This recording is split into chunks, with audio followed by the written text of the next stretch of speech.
Pater, fiat voluntas tua. En el nombre del Padre, y del Hijo, y del Espíritu Santo. Amén. Lectura del Santo Evangelio según San Juan. Antes de la fiesta de la Pascua, sabiendo Jesús que había llegado su hora de pasar de este mundo al Padre, habiendo amado a los suyos que estaban en el mundo, los amó hasta el extremo. Estaban cenando. Ya el diablo había suscitado en el corazón de Judas, hijo de Simón Iscariote, la intención de entregarlo. Y Jesús, sabiendo que el Padre había puesto todo en sus manos, que venía de Dios y a Dios volvía, se levanta de la cena, se quita el manto y tomando una toalla se la ciñe. Luego echa agua en la jofaina y se pone a lavarles los pies a los discípulos, secándoselos con la toalla que se había ceñido. Llegó a Simón Pedro y éste le dice: Señor, ¿lavarme los pies tú a mí? Jesús le replicó: Lo que yo hago, tú no lo entiendes ahora, pero lo comprenderás más tarde. Pedro le dice: No me lavarás los pies jamás. Jesús le contestó: Si no te lavo, no tienes parte conmigo. Simón Pedro le dice: Señor, no solo los pies, sino también las manos y la cabeza. Jesús le dice: Uno que se ha bañado no necesita lavarse más que los pies, porque todo él está limpio. También ustedes están limpios, aunque no todos, porque sabía quién lo iba a entregar, por eso dijo: No todos están limpios. Cuando acabó de lavarles los pies, tomó el manto, se lo puso otra vez y les dijo: ¿Comprenden lo que he hecho con ustedes? Ustedes me llaman el Maestro y el Señor, y dicen bien, porque lo soy. Pues si yo, el Maestro y el Señor, les he lavado los pies, también ustedes deben lavarse los pies unos a otros. Les he dado ejemplo para que lo que yo he hecho con ustedes, ustedes también lo hagan. Palabra del Señor. Gloria a ti, Señor Jesús.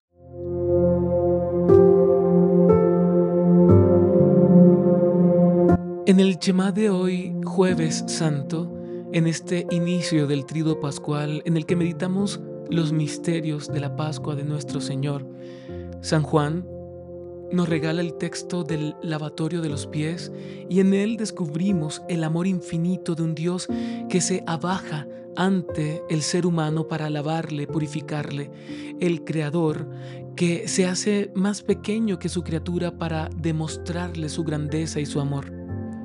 En este Evangelio, hermanos, vemos particularmente cómo se nos introduce en este misterio pascual, en esta última cena, diciendo el evangelista: habiendo el Señor amado a los suyos que estaban en el mundo, los amó hasta el extremo. Y nos dice el evangelista un dato importante y bello: habiendo el Señor, lo dice en pasado, es un verbo en pasado, habiendo el Señor amado a los suyos que estaban en el mundo. Es decir, que hasta ese momento el Señor había amado al mundo o a los suyos que estaban en el mundo con todo el amor que había en su corazón y el cual era en su propia existencia. Pero también San Juan lo dice como una prefiguración de lo que vendría a partir de allí. Por eso esta cena abre campo y camino para esta celebración bendita del Triduo Pascual, esta celebración sagrada de la Pascua de nuestro Señor y por lo tanto la concreción de los misterios de la Iglesia, de los misterios sacramentales de la amada Iglesia Católica. Entonces, allí también San Juan nos dice que los amó hasta el extremo. No solamente amó a los suyos que están y estaban en el mundo, sino que los ama hasta el extremo. Y vamos a ver en el texto cómo Cristo ama hasta el extremo a los suyos. Más adelante nos dice San Juan que Jesús, sabiendo que el Padre había puesto todo en sus manos, Esta afirmación es bellísima, hermanos, porque cuando ante el mundo, Cristo había perdido el control de su proyecto al haber sido entregado por uno de sus propios discípulos, apóstoles y amigos. Al parecer como que todo se le salía de las manos a Cristo en ese momento de la entrega, del juicio, de la condenación y de la muerte. Tanto que posteriormente a la muerte de Cristo, muchos acusaban a los discípulos de seguir a uno que había fracasado en su proyecto. Pero nos dice Juan y confirma una realidad que hasta hoy se sigue confirmando en la historia ante la mirada escéptica de algunos, y es que Cristo, a pesar que había muerto, sigue teniendo el control, porque el control se lo dio el Padre y todo está en sus manos. Todo está puesto en sus manos por el Padre Dios. Cada acontecimiento, cada situación, todo estaba en las manos de Cristo. Aunque sus manos estaban atadas, todo estaba en sus manos. Aunque sus manos estaban luego ensangrentadas, todo estaba en sus manos. Aunque sus manos luego fueron clavadas, todo estaba en sus manos. Así como Cristo nos promete a ti y a mí, hermanos, que todo está en sus manos. Todo de tu vida está en las manos del Señor. Así que no temas. Cristo no tuvo temor de la cruz. Quizás Cristo estuvo movido internamente, tanto que le dijo al Padre: si es posible, aparta de mí este cáliz, pero que no se haga mi voluntad, sino la tuya. Y ahí es donde emerge, junto a la oración del Padre Nuestro, el Pater Fiat voluntas tua. Padre, hágase tu voluntad. Y el Padre entrega todo en las manos del Señor. Y nos sigue diciendo el texto que venía de Dios y a Dios volvía. Cristo que viene de Dios, que viene del Padre, y eso es lo que Cristo viene predicando desde hace mucho, desde prácticamente inició toda su vida pública. Viene predicando a los judíos y a nosotros hoy. Yo vengo de un lugar que ustedes no conocen. Yo vengo del Padre. Yo soy hijo del Padre. Pero asimismo, como vengo de allá, como mi procedencia es divina, pues asimismo he de volver de donde he venido. Es decir, he de volver al Padre.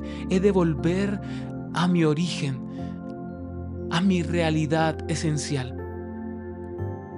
Y sigue el texto, hermanos, entonces, ya con la puesta en escena de toda la realidad pura de servicio que nos manifiesta el Señor en la última cena. Y aunque el Señor sirvió a sus amigos, a sus apóstoles y a la humanidad que estaba en su entorno, en su contexto geográfico, aunque el Señor sirvió allí en todo, con milagros, con su predicación, con su palabra, con su testimonio, en fin, la mayor muestra de servicio que Cristo hizo a la iglesia y al mundo fue el lavatorio de los pies. Ese es el punto máximo de la demostración del servicio del Maestro a sus discípulos. Era incomprensible en aquel contexto que el Maestro tuviera este gesto cuando lo normal era que, al contrario, el discípulo tuviera este gesto con el Maestro. Pero aquí el Señor Jesús nos muestra una realidad bellísima. Cristo, y nos dice San Juan, que se levanta de la mesa de la cena, se quita el manto, es decir, se despoja de su estatus de maestro, de su altura divina, para hacerse como uno de nosotros. Con este simple gesto, en la última cena, previo al lavatorio de los pies, el Señor está demostrando su condescendencia con nosotros. Jesús se despoja de sí mismo, se hace como uno de nosotros, igual en todo, menos en el pecado, y se postra a los pies de sus amados.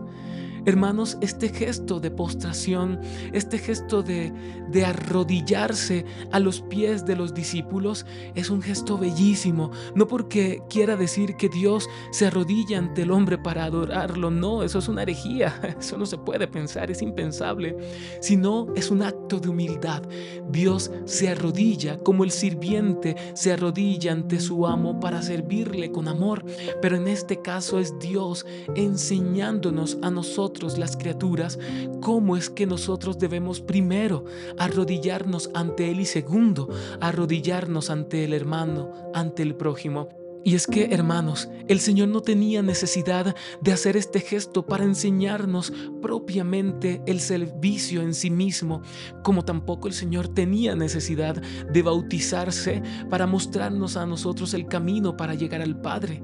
Pero el Señor lo hace porque nos ama y porque es profundamente humilde. El Señor es la humildad eterna, el Señor es la humildad excelsa, el Señor es la humildad propiamente dicha.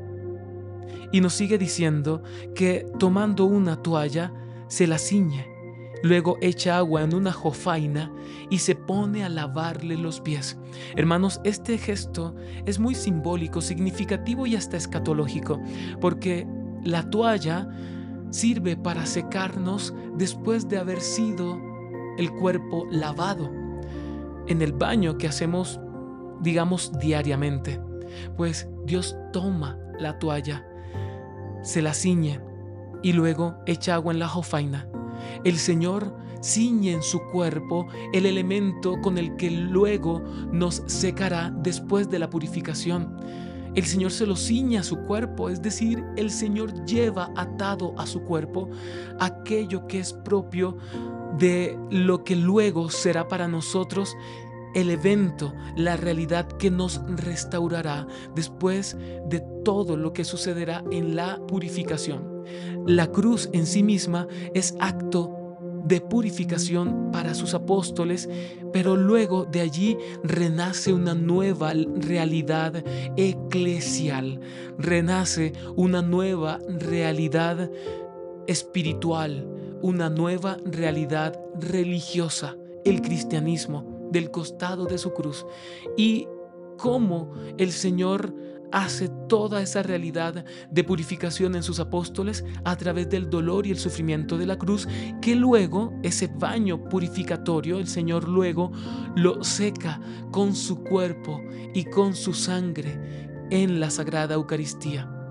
El Señor seca todo el sufrimiento y el dolor a través del baño. Esa agua del baño de purificación del Señor la seca con su amor a través del sacramento de la Eucaristía. Por eso, cuando usted y yo estamos en dificultad, estamos en problemas, estamos ataviados por diferentes y muchas realidades propias de nuestra contingencia humana, nos acercamos a la Eucaristía y allí recibimos al Señor, o simplemente estando allí, el Señor con su toalla de purificación nos seca, nos limpia y nos deja listos para ser nuevamente revestidos.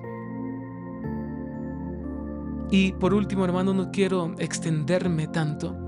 Quiero terminar con el gesto aquel en el que el evangelista nos dice que Simón Pedro se opone ante el gesto humilde del Señor y Pedro le sale a la delantera del Señor y le dice: lavarme los pies tú a mí. Y Jesús le dice: lo que yo hago tú no lo entiendes ahora, pero lo comprenderás más tarde.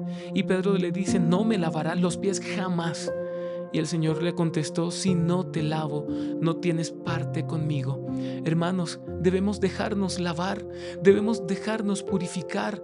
Todo, hermanos, lo que está próximo a sucedernos y todo lo que ya nos viene sucediendo en nuestras vidas particulares y singulares es propio de la purificación por la que debemos pasar. Y el Señor nos dice que si no somos y no estamos dispuestos para la purificación que Él ha de darnos, entonces no haremos parte con Él de lo que viene y de lo que en su reino poderoso se instaurará en el nuevo mundo que viene, hermanos. Por eso, una manera y la manera más propia que nos hace dignos de ser partícipes de Cristo es el dejarnos lavar. Y el dejarse lavar por el Señor no es una actitud de soberbia y de supremacía sobre el propio Dios y Maestro, como quizás Pedro lo quiso pensar en ese momento, porque quizás la oposición de Pedro no es satánica, no es diabólica, sino es una oposición de alguien que ama y de alguien que reconoce la autoridad y la maestría de aquel que le dirige, de aquel que es su líder. Y simplemente lo que hace Pedro es: tú no me puedes lavar a mí, Señor, porque yo soy el que quizás debiera lavarte a ti. Pero el Señor le sale también a la delantera luego, porque el Señor siempre va a la delantera. Y le dice a Pedro: si no te dejas lavar, no tendrás parte conmigo. Y por eso luego la expresión de Pedro es no solamente: Señor, no solamente lávame los pies, sino lávame todo el cuerpo. Y el Señor le dice: aquel que ya se ha lavado no necesita lavarse sino solo los pies, porque los pies siempre estaban más en contacto y siempre están más en contacto con la tierra, y era lo que más se podía empolvar. El Señor está para lavarnos, y aunque ya hemos sido lavados, el Señor sigue lavándonos aquello que se sigue siendo impuro en nosotros, porque el Señor nunca deja de purificarnos, porque eso significa que el Señor sigue preparándonos para el encuentro definitivo con el Padre, y el encuentro definitivo con el Padre implica total pureza, hermanos. Así que para ser parte del Señor debemos dejarnos lavar por Él. Debemos también humillarnos, así como el Señor se humilla ante nosotros. Es un acto recíproco de humildad. Cristo se humilla, pero también yo tengo que humillarme. A Simón Pedro le costaba entenderlo en ese momento, pero él tenía que humillarse como Cristo se humilló para dejarse purificar por el Señor con la purificación de su muerte en la cruz. Pedro no lo podía entender, no podía entender que el Maestro iba a ser crucificado, que el Maestro iba a morir. Pedro no lo entendía, pero el Señor le dice: pero luego lo entenderás. Y Pedro lo entendió tanto que él deseó y casi que pidió con su vida y sus acciones y su testimonio vivir la misma suerte de Cristo al ser también crucificado, pero lo entendió hasta tal punto que Pedro no quiso morir tal cual como Cristo murió. Pedro pidió que su cruz fuera invertida y morir él con su cabeza hacia abajo, para no morir como el Señor, porque se reconocía indigno de morir como Dios.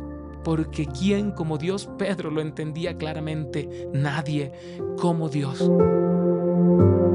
Hermanos, que toda esta realidad que se nos manifiesta a través de este texto, a través de este evangelio que nos regala San Juan en el día de hoy, en este inicio del Triduo Pascual, sea para nosotros un aliciente para caminar en humildad, para humillarnos ante el Señor y para permitirle a Dios ser Dios en nuestra vida.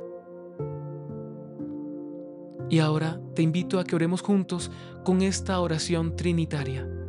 Santísima Trinidad, Padre, Hijo y Espíritu Santo, mora en mí, sé lo que eres en mí, haz lo que sabes hacer en mí, pues así no me perderé y por ti podré ver todo como tú lo ves, pues si vives en mí, nunca estaré solo. Amén. Pater, fiat voluntas tua.